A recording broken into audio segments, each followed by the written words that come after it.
Halo sahabat KBP, ketemu lagi dengan aku Dr. Ratu di podcast KBP. Yeay. Pada kesempatan kali ini nih, di podcast kita kali ini nih, kita akan bahas mengenai hal yang menarik banget buat semua kalangan, mau itu perempuan, mau itu laki-laki, yang masih remaja, ABG, dewasa muda, maupun yang sudah berusia seperti ibu-ibu. Itu juga penting banget nih, karena pembahasan kita kali ini itu mengenai suatu hal yang penting banget tentang kulit. Oke, nanti kita akan ada narasumber yang kece banget, yang oke banget, yang profesional banget nih, yang akan menjelaskan tentang kita semua hal mengenai perawatan kulit dan juga kesehatan kulit. Nah, untuk hari ini, podcast kali ini narasumbernya adalah Dr. Puspita Sari Dewi, spesialis dermatovenerologi dan estetika. Yeay, halo dokter. Mungkin kita enaknya manggilnya Dokter Nita ya dok ya. Itu panggilan akrab kita di sini, manggil Dr. Puspita itu Dr. Nita. Oke nih, kan dokter, mungkin sebelum kita masuk ke pembahasan yang utama nih ya dok ya, mungkin banyak nih sahabat-sahabat KBP yang masih mungkin tabu atau misalnya nggak terlalu paham ya dok ya. Kok sekarang untuk dokter kulit gelarnya bukan SPKK lagi ya dok, ada yang SPDV atau SPDV. Apa sih itu dok SPDVE dok? Kira-kira sama nggak nih dok sama dokter spesialis kulit kelamin atau SPKK dok? Boleh penjelasannya dokter? Oke, ya, baik. Terima kasih dokter Ratu. Memang pengistilahan SPDVE ini adalah nomenklatur terbaru. Itu yang dibuat berdasarkan peraturan Konsil Kedokteran tahun 2022, lalu dari Kolegium, dan juga ada surat keputusan Dirjen Pendidikan Tinggi dan Riset tahun 2022 mengenai pergantian nama dari awalnya kita namanya spesialis kulit dan kelamin atau SPKK yang mungkin lebih yang lebih awalnya dok SPKK ya. Udah terkenal lebih lama nama itu. Atau mungkin dermatolog atau spesialis kulit ya seperti itu. Nah sekarang nama itu dirubah atau diganti, gelar kita itu menjadi SPDVE. D-nya itu dermatologi atau kulit kan, lalu venerologinya itu kelamin, lalu estetikanya itu ya segala sesuatu yang berhubungan dengan kecantikan. Oke, jadi berarti SPDVE itu nggak cuma masalah penyakit atau misalnya istilahnya apa ya dok ya, gangguan kulit ya dok ya, tapi sekarang juga estetika itu juga bisa sama dokter kulit ya dok ya, kalau gitu betul, ya malah mungkin lebih tepat sasaran kali ya dok kalau gitu ya dok. Karena memang yang mempelajari estetika untuk kulit ya dokter spesialis kulit, bidang lain tidak ada yang mempelajari itu. Oke gitu dokter. Terus kira-kira dokter untuk dokter spesialis dermatovenerologi dan estetika itu dok, untuk cakupannya dok atau kompetensi ruang lingkup yang dikerjakan atau dilakukan itu di bidang apa aja nih dok kira-kira dok? Sesuai dengan gelar yang kita punya ya, dermatologi, venerologi dan estetika. Jadi kalau dermatologi itu kita dari mulai ujung rambut dokter Ratu sampai ujung kuku kaki kita. Dari rambut, lalu wajah, ya kulit-kulitnya seluruhnya, mukosa juga, itu juga masuk ke dalam bidangnya dokter spesialis dermatologi, venerologi dan estetik. Jadi luas banget dari ujung sampai dok ya, dari ujung kepala nih ya dok ya sampai ujung kaki ya dok ya. Semuanya itu bidangnya SPDV. Oke sih, jadi memang luas banget ya dok ya ternyata ya dok, nggak cuma maksudnya mungkin orang nyeranya hanya di bagian maaf nih dok, maksudnya kulit kita aja, wajah kita aja, atau maaf bagian kelamin, ternyata enggak juga ya dok. Seluruhnya itu juga dari mukosa pun juga kan, juga bibir seperti itu kita area aspeknya kita. Oke gitu. Biasanya nih dok, kira-kira untuk masalah tindakan-tindakan ya dok ya yang biasanya banyak dilakukan atau misalnya yang mungkin sekarang lagi tren ya dok ya, lagi in gitu dok di bagian dermatovenerologi dan estetika tuh ada apa aja sih dok yang mungkin banyak banget ya dok ya pasti sekarang ini dok teknologinya gitu. Iya betul. Tergantung kasus. Kalau untuk kasus dermatologi sendiri sih kita tindakan-tindakan yang diperlukan pasti berdasarkan diagnosis yang kita tegakkan. Misalnya anak-anak dermatitis atopi tindakannya seperti apa. atau misalnya ada keluhan misalnya seperti kutil gitu, atau ada keratosis seborrheic, atau ada hiperplasia sebasea, misalnya ada titik-titik yang di kulit permukaan kulit, ada kutil di kaki, atau ada mata ikan di telapak kaki seperti itu ada treatment sendiri. Dan alat-alat sekarang kan makin canggih ya dokter, itu kita bisa menggunakan alat bedah listrik ataupun sampai ke alat laser. Itu untuk kasus-kasus dermatologi. Kita juga ada tindakan cryo, ada TCA, macam-macam tergantung kepada diagnosis. Lalu kalau untuk tindakan estetika sendiri ini luas sekali. Iya dok, apalagi sekarang tuh in banget ya dok ya, banyak banget. Maksudnya tindakan-tindakan kecantikan yang bisa dilakukan ya dok ya. Betul, dan itu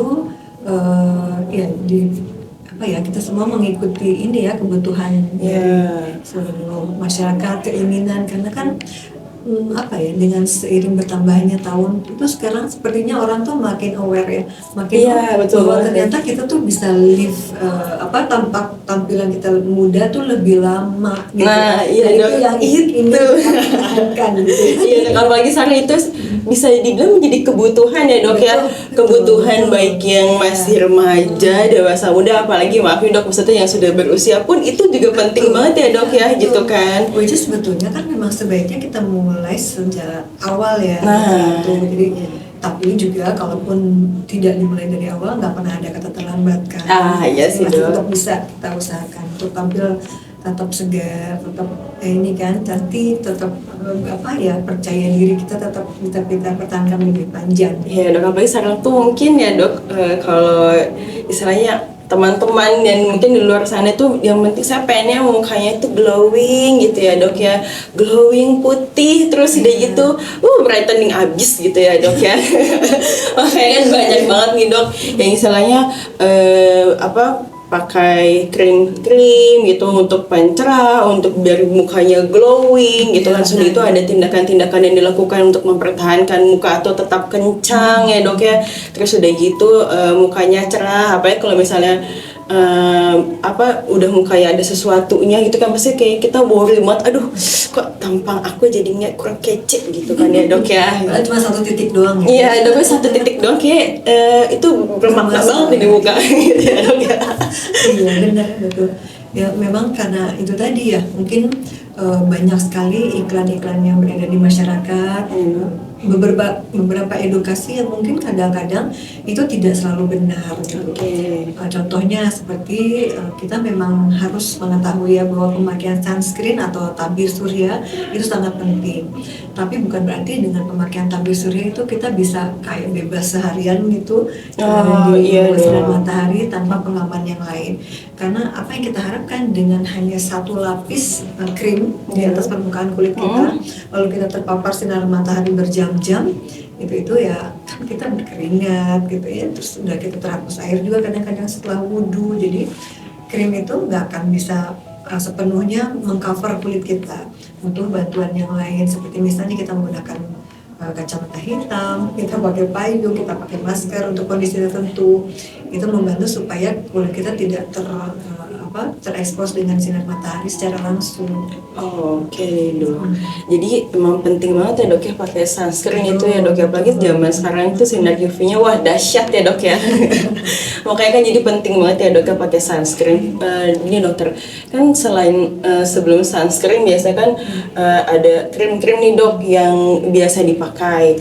Nah kira-kira ada nggak sih dok, maksudnya skincare minimal yang dipakai gitu ya dok? Karena kan kalau boleh jujur banyak banget nih dok sekarang dok krimnya dok ya.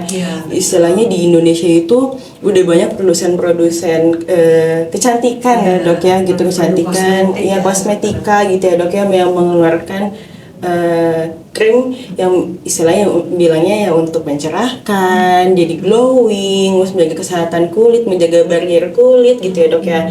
Nah kira-kira skincare minimal yang wajib gitu dok dipakai tuh apa ya dok?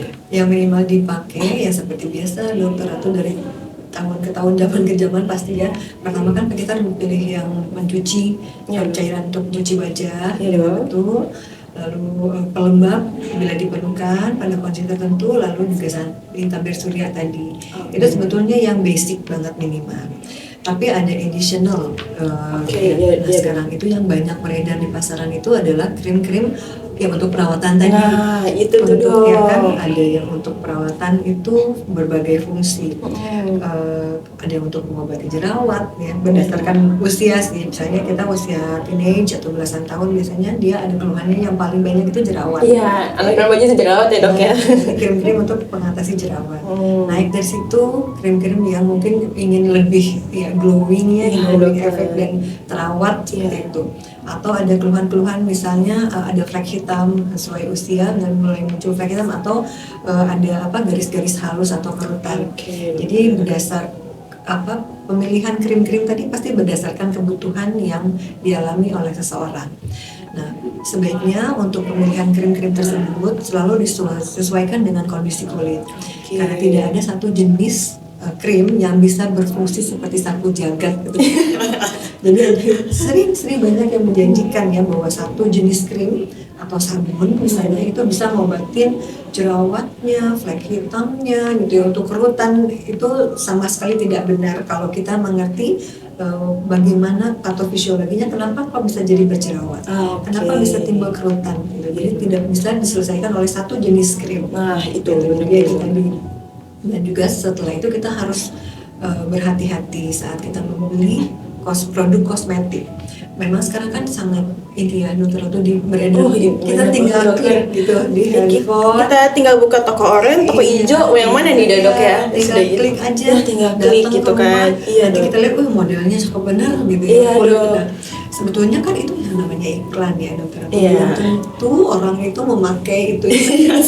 Jadi maksudnya kan sebagai konsumen kita juga harus pintar ya. Kan kita mengeluarkan uang untuk sesuatu yang kita gunakan. Seharusnya itu berfungsi baik gitu untuk diri kita. Kalau kita membeli sesuatu yang tidak berguna kan sayang, apalagi malah merusak kulit kita. Nah itu dia dok, terutama sih itu ya dok ya. Jadi kayak untuk apa kita menginvestasikan yang bisa merusak tubuh kita sendiri gitu ya dok ya. Kadang-kadang teman saya pakai ini, itu kan belum tentu cocok dengan kita. Kenapa? Karena manusia itu unik, dari kulit satu orang ke satu orang akan berbeda. Gitu. Apa yang cocok di dokter itu belum tentu cocok pada saya. Kenapa ya? Kembali lagi karena we are unique.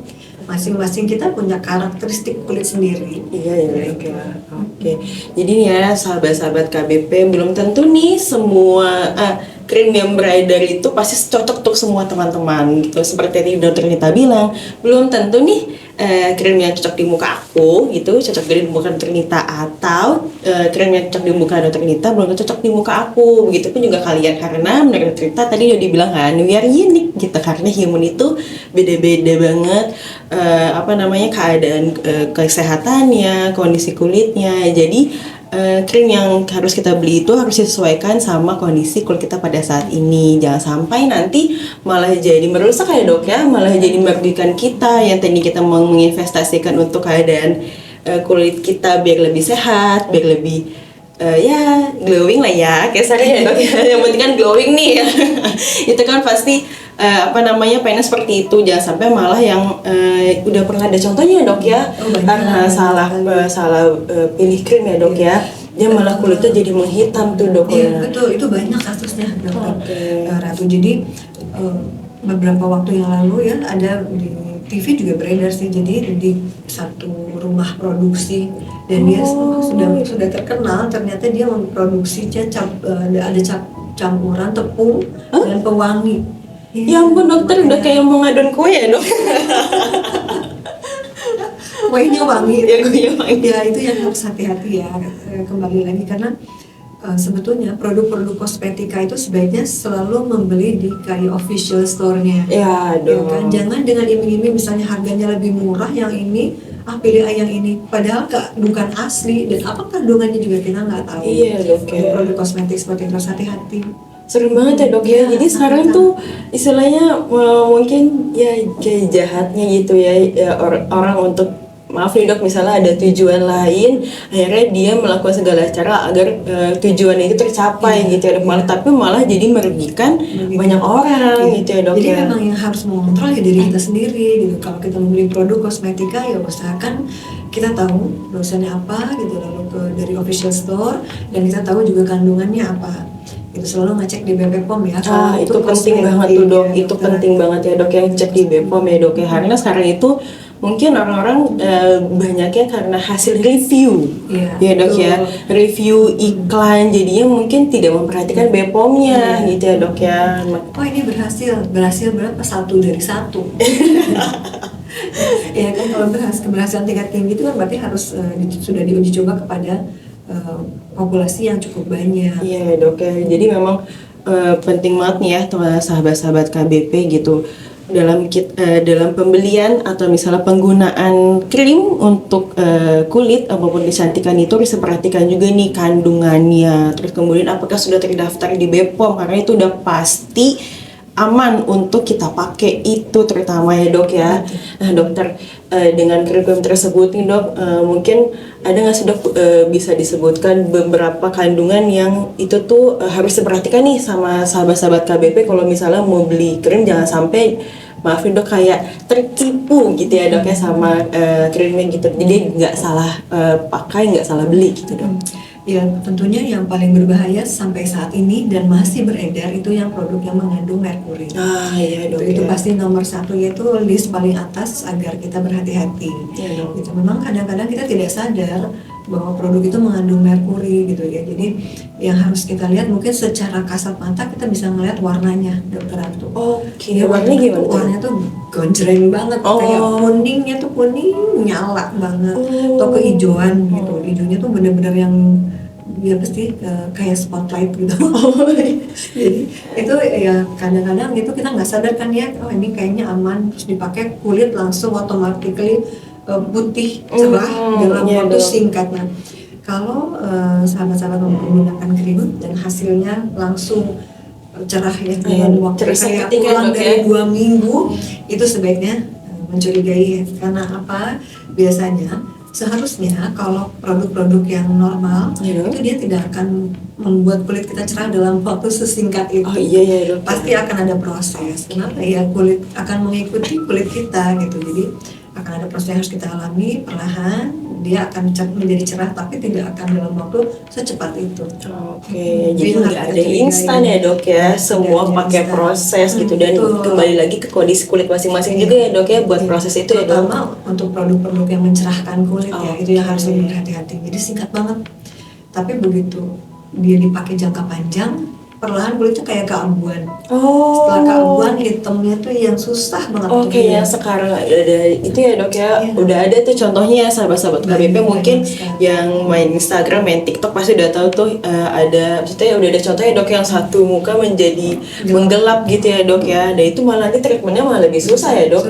Agak sulit sebenarnya. Nah itu pasti makan waktu banget tuh sahabat KBP, jadi hati-hati ya. Oke dokter, mungkin selain pakai krim ya dok ya, gitu kita pakai skincare rutin, terus udah gitu rajin cuci muka dan mungkin reapply sunscreen gitu dok ya. Kan ada nih dok tindakan-tindakan estetika nih dok gitu kan yang mungkin bisa dilakukan untuk membantu, misalnya ada yang mau mencerahkan atau menghilangkan flek atau misalnya kerutan-kerutan di wajah. Nah dok, kira-kira tindakan estetika apa sih dok yang bisa dilakukan? Mungkin mulai dari remaja boleh nggak sih dok sebenarnya kalau gitu dok? Sebetulnya dari usia dia, biasanya remaja pun setelah dia aware, setelah dia sadar, setelah dia ingin gitu, berkeinginan, biasanya dengan ini dia akan menggunakan produk tersebut rutin. Jadi memang dokter itu tindakan sekarang itu banyak sekali, tapi memang yang paling utama adalah produk home care, produk perawatan kulit wajah yang kita lakukan continue di rumah, itu yang penting. Dan sebaiknya selalu gunakan untuk seperti ini, gunakan produk dokter ya, krim yang atas resep dokter. Kalau sedikit saya sebelum masuk ke krim dokter ya, tadi kan kita masih membahas masalah kosmetik ya. Saya mundur sedikit ya. Nah, apa perbedaan kosmetik dengan produk-produk perawatan dari dokter? Itu mungkin ya, itu penting. Jadi kosmetik ini dia sifatnya itu kosmetika, dia tidak berfungsi merubah gitu. Jadi mungkin dia mempertahankan yang sudah ada, membantu melembabkan, menjaga kecerahannya seperti itu. Tapi dia tidak bisa merubah. Dalam artian misalnya kalau produk-produk dari dokter, itu dia bisa mengobati. Nah, lain halnya dengan kosmetik, dia tidak bisa mengobati. Itu hanya menjaga atau merawat saja. Iya. Oke, jadi tapi kalau misalnya ada jerawat parah itu jangan gunakan kosmetik, sebaiknya gunakan produk krim dari dokter. Konsultasi ya dok Konsultasi, ya. betul. Ya, itu tadi kembali lagi karena kan tidak ada satu jenis obat yang bisa berfungsi untuk Untuk semua. semuanya, Ya, ya. dan masing-masing kondisinya berbeda. Jadi krim dokter pun akan berbeda-beda gitu racikannya. Itu yang penting. Dan kalau misalnya untuk wajah-wajah yang kulitnya hitam gitu ya, menggelap masih ada flek hitamnya. Nah itu ada krim-krim khusus yang juga tidak akan ditemukan di produk-produk kosmetik yang dijual bebas. Jelas ada perbedaannya antara kosmetika dengan produk krim dokter. Krim dokter gitu ya dok ya. Oke, itu yang pertama ya dokter. Jadi penting krim-krim dokter itu adalah perawatan yang sebetulnya harus banget itu dilakukan. Kenapa? Karena ya seperti keseharian kita, ya kita mandi, kita pakai sabun ya dokter Ratu. Iya pakai dok ya. Kalau nggak pakai sabun apa yang terjadi? Malah jadi nggak bersih, terus bisa rentan infeksi mungkin gitu juga dok ya. Ada juga masalah-masalah kulit lainnya gitu ya dok ya. Oke, sekarang kita kadang-kadang udah mulai remaja kita kan pakai deodoran. Nah, kebutuhan ya. Iya. Kalau nggak pakai deodoran, Gak pede dok ya, kadang kan suka basket ketek gitu ya. Malah bau-bau yang bau tak sedap ya dok ya. Apakah bau tidak sedap itu disebabkan kita menggunakan deodoran? Gitu sih ya dok ya. Bukan, itu produksi dari badan kita Badan sendiri iya, dok. yang harus kita kontrol dengan kita menggunakan deodoran tersebut. Oke. Kita gosok gigi pakai odol nggak? Pakai dok. Kalau nggak pakai odol, Ya nggak ada proteksi lainnya, nggak ada botol bersih. nggak bersih juga. Nah, Iya, apakah mulut kita nggak bersih karena kita tidak pakai odol?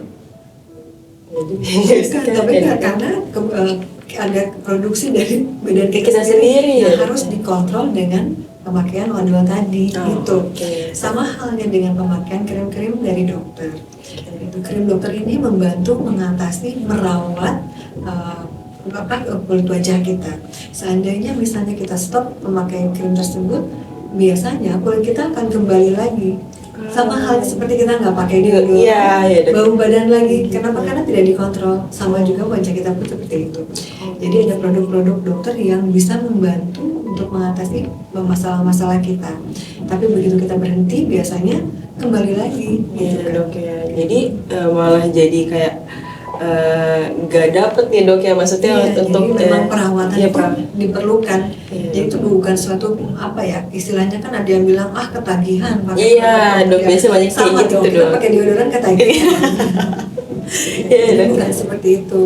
Jadi konsepnya salah gitu. Jadi memang ada perawatan yang kita butuhkan untuk menjaga kulit kita tetap terang. Sebenarnya memang sesuai kebutuhan ya dok ya, gitu. Betul, Maksudnya untuk penggunaan kosmetika maupun dari krim dokter itu sesuai kebutuhan kita sendiri gitu ya dok ya. Kan mungkin ada bermasalah tadi sama bagian ketiaknya gitu ya dok ya, keringatnya berlebih sehingga menimbulkan bau tak sedap gitu ya dok ya. Kemudian ada yang bermasalah di wajahnya, misalnya ada flek hitam atau kerutan atau misalnya jerawat gitu ya dok ya. Nah itu kan jadi memang kondisi orang beda-beda gitu ya dok ya. Nah dokter mungkin bisa nggak sih dok ada sedikit penjelasan gitu dok untuk treatment atau tindakan yang bisa dilakukan kalau misalnya ya banyaknya mungkin kayak untuk yang berjerawat, flek hitam gitu deh, sebenarnya udah banyak banget ya dok, sampai ke filler, botox sih udah banyak banget nih dok. Nah dokter bisa nggak dok jelasin ke kita nih, ke sahabat-sahabat KBP gitu ya dok ya. Iya, jadi tadi kan kita masih bicara tentang krim ya, sekarang kita naik ke tindakan-tindakan yang dilakukan oleh dokter, dan ini bisa dilakukan di klinik. Kenapa? Karena harus steril, harus dilakukan dengan tindakan yang bersih ya, dan alat-alat yang benar. Jadi kalau untuk kita mulai dari jerawat, mungkin ini karena kasusnya banyak. Kalau untuk jerawat sendiri banyak tindakan yang bisa dilakukan. Untuk kondisi-kondisi jerawat yang meradang, kita bisa lakukan peeling, kita bisa laser, kita juga bisa lakukan tindakan intense pulse light atau IPL, lalu juga facial tentunya juga bisa membantu ya. Kalau facial ini dilakukan oleh para terapis biasanya, ini juga cukup membantu. Jadi kita mengeluarkan komedonya. Setelah itu baru kita pakai krim malam. Lalu nanti mungkin ada program lanjutan, misalnya dengan peeling. Kadang-kadang dokter Ratu kalau memang jerawatnya yang benar-benar radang banget, itu kita melakukan peeling tuh serial. Dalam 1 minggu kita sudah peeling ulang. Oke. Nah, karena kan masalah jerawat itu udah apa ya dok ya, udah banyak banget ya dok kita bagi. Mungkin untuk sahabat-sahabat KBP nih ya yang istilahnya kok saya udah pakai krim ini krim itu gitu masih aja gitu ya dok ya jerawatnya tuh ada. Nah mungkin berarti memperlu tindakan ya dok ya. Oh gitu ya dok ya. Perlu tambahan tindakan. Memang kalau krim-krim yang kosmetik yang dijual di pasaran itu dia tidak membantu untuk kasus-kasus radang jerawat ya yang parah gitu. Jadi butuh tambahan krim-krim dari dokter. Dan walaupun begitu pun tetap biasanya kita ada lakukan treatment tambahan yang untuk kayak mempercepat proses penyembuhan radang. Itu untuk kasus jerawat. Untuk kasus jerawat yang lain sahabat-sahabat KBP. Jadi untuk kasus jerawat itu sebenarnya bukan kasus yang maaf ya dok ya ece-ece ya dok ya. Mungkin ada beberapa sahabat-sahabat KBP nih jerawatnya itu benar-benar merah meradang. Ternyata emang nggak bisa nih hanya pakai krim yang mungkin dijual bebas di pasaran. Mungkin perlu banget treatment konsultasi itu ke dokter spesialis dermatovenerologi dan estetika. Jadi biar lebih tepat sasaran, biar pengobatannya juga lebih aman nih. Jadi biar ke jerawat-jerawatnya bisa lebih baik, nggak meradang lagi gitu ya dok ya. Nah dokter mungkin selain untuk masalah jerawat dok, yang sekarang lagi ini ada pasti ingin mengencangkan, mencerahkan. Nah kira-kira untuk dari bidang dermatovenerologi dan estetika dok, apa aja sih dok yang bisa dilakukan dok? Untuk pengencangan kulit itu ada beberapa teknik banyak ya dokter Ratu. Jadi kita bisa mulai dari yang non invasif atau sampai yang invasif. Non invasif itu artinya tidak menembus lapisan kulit tapi dari permukaan. Kita bisa mulai dari seperti yang paling rendah itu dari mulai IPL. Tindakan ini dengan disinar itu bisa untuk anti aging. Lalu kita bisa masuk ke radiofrekuensi, itu juga fungsinya untuk merangsang kolagen sehingga tampilannya akan lebih kencang. Lalu ada lagi alat HIFU, High Intensity Focused Ultrasound, itu juga sama prinsipnya, dia itu untuk mengencangkan ya karena dia merangsang kolagen. Lalu juga bisa ada tindakan-tindakan yang ke invasif itu seperti tindakan tanam benang atau tarik benang gitu. Itu juga bisa efeknya lebih lebih cepat, lebih tampaknya lebih seketika gitu kelihatan karena setelah selesai itu memang kelihatan sih dia lebih menarik. Lalu ada juga kita bisa lakukan filler atau botox. Gitu. Nah itu lebih advance lagi ya dok ya. Ya betul. Ini katakan untuk permajaan ya. Oke, ya dokter. Dan itu dilakukannya memang harus dengan pengawasan dokter spesialis dermatovenerologi dan estetika. Dilakukannya oleh dokter spesialis dermatologi venerologi estetika. Oke dok ya, itu yang aman ya dok ya. Betul, karena itu masuk ke dalam kompetensi kita saat kita sekolah, saat kita belajar di kedokteran. Tindakan-tindakan estetika ini tuh juga alatnya harus steril, harus bersih gitu karena itu kan langsung berpaparan sama kulit kita, apalagi kalau invasif itu kan masuk ya dok ya ke dalam kulit ya dok ya. Risiko kan di daerah sini kan banyak kalau secara anatomi ya, banyak darah, itu kan yang berbahaya. Kalau dilakukan tindakan yang salah, dikhawatirkan kan ada efeknya.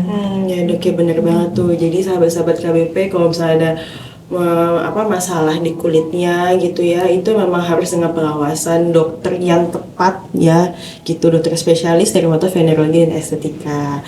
Oke dokter, mungkin apalagi dok yang bisa kita kupas atau kita bagikan nih dok kepada sahabat-sahabat KBP dok? Kalau mungkin yang ingin saya titipkan sih untuk kasus-kasus jerawat ya. Karena kan kadang-kadang si anak ini nggak mau berobat karena malu, jadi dia tutupin gitu. Tutupin, ada yang tutupin pakai bedak atau tutupin pakai masker gitu. Dia nggak mau berobat karena malu atau pokoknya yang membuat dia jadi kurang percaya diri tapi malah tidak mau atau malu berobat ke dokter. Itu satu kesalahan besar. Kenapa? Karena kalau jerawat itu semakin dini jerawat ini ditangani, efek sampingnya berupa, mungkin dokter aku suka lihat ya yang kulitnya kurang mulus kayak dia berbekas gitu ya dok ya. Nah itu adalah efek dari dia berjerawat tapi tidak diobati segera, dibiarkan sampai kadang-kadang dibiarkan sampai benar-benar sudah bernanah-nanah gitu. Nah, sebaiknya jangan seperti itu. Ya sahabat-sahabat, jadi sebaiknya kalau misalnya memang ada jerawat walaupun kayak baru satu pun sebaiknya segera ditangani dengan benar, karena kita mencegah kerusakan kulit yang dapat timbul jika jerawat ini tidak diobati dengan benar. Oke.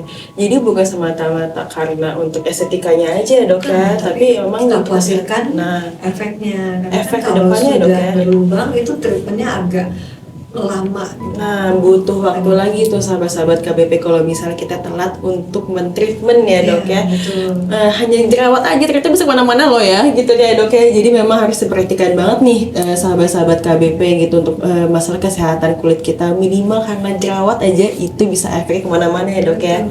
Oke, dokter.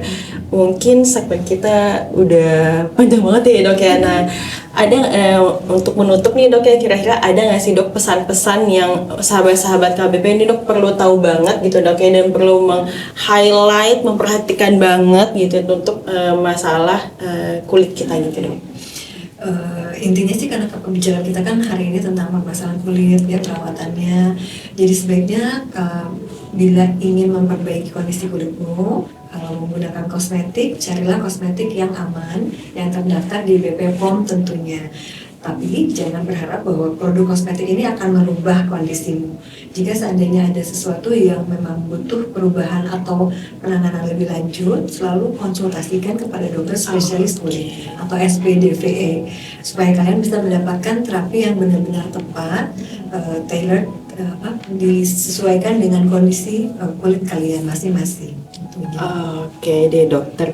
Nah, jadi yang bisa Ratu simpulin ya, Dok ya, dari awal itu sahabat-sahabat KBP, jadi sekarang itu untuk dokter spesialis kulit kelamin itu sudah gelarnya sudah berganti ya, Dok ya, menjadi spesialis dermatovenerologi dan estetika, di mana itu nggak hanya untuk masalah kulit kelamin aja, tetapi juga membahas mengenai estetikanya, dan itu benar-benar dari ujung kepala nih ya guys sampai ujung kaki itu dokter kulit juga menangani. Nah, jadi kalau misalnya kita ada masalah-masalah dari ujung kaki ujung kepala ya, ujung kepala ya, Dok ya, sampai ujung kaki gitu, dan itu bisa banget berobat ke dokter kulit ya, Dok ya. Mau itu misalnya ada bisul ya, Dok ya, atau misalnya ada kutil, kemudian untuk yang awal-awal misal kayak remaja-remaja misalnya jerawat, itu juga bisa, dan bisa banget nih berobat ke dokter spesialis dermatovenerologi dan estetika, dan dokter yang profesional juga akan melihat nih kira-kira kondisi pasiennya itu butuhnya apa aja, apakah masih bisa pakai krim ya, Dok ya, gitu, atau memang perlu tindakan-tindakan yang lebih advance lagi untuk memperbaiki kondisi dari pasiennya masing-masing. Dan jangan lupa untuk sahabat-sahabat KBP yang mungkin ingin menggunakan skincare, itu harus diperhatikan banget ya, Dok ya, tentang kandungannya, isinya. Jangan sampai itu malah membahayakan diri sendiri, malah menimbulkan hal-hal yang tidak diinginkan. Jadi harus diperhatikan banget nih keamanan dari kandungannya dan terdaftar di BPOM. Oke, untuk sahabat-sahabat KBP yang ingin konsultasi nih sama Dokter Nita nih, gitu kan, di mana sih, Dok, aku bisa konsultasi sama Dokter Nita langsung nih, gitu kan ya? Bisa banget ke Rumah Sakit Tria Bakti Pratiwi. Dokter Nita itu ada polinya di hari Selasa jam 8.30 sampai jam 10.30, dan hari Kamis jam 9 sampai jam 11 pagi. Nah, untuk teman-teman yang juga pengen treatment wajah ya kan ya, atau kulit lainnya yang bisa Dok ya, jadi lebih bagus ya, Dok ya, gitu ya, untuk perawatan kulit lainnya selain kita pakai skincare, boleh banget ada N-Clinic yang itu juga akan di treatment ya, Dok, langsung sama dokter ya, Dok ya, gitu di sini. Jadi akan diawasi langsung sama Dokter Nita. N-Clinic itu buka dari Senin sampai Sabtu jam 8 sampai jam 17 sore. Nah, bisa appointment dulu ya, Dok ya. Jadi kalau appointment dulu mungkin nanti akan lebih gampang kalau kita mau konsultasi sama Dokter Nita. Oke deh, sahabat-sahabat KBP. Dokter, terima kasih banyak ya, Dok ya, ilmunya bermanfaat banget nih gitu ya buat kita semua semua, baik itu yang kalangan remaja, ABG gitu dok ya, terus dewasa muda, ibu-ibu, apalagi sekarang wajah tuh takutnya aduh ya Allah udah mulai kerut-kerut nih ya wajahnya ya gitu ya. Terus udah gitu pengen lebih kencang kayak waktu zaman muda, bisa banget sekarang mah ya ke dokter spesialis dermatologi ada dokter Nita di KBP. Oke deh, terima kasih sahabat-sahabat KBP. Mudah-mudahan ilmu yang diberikan sama Dokter Lita bermanfaat banget nih dan bisa diterapkan buat teman-teman semua. Oke, sampai berjumpa lagi di podcast KBP. Yeay.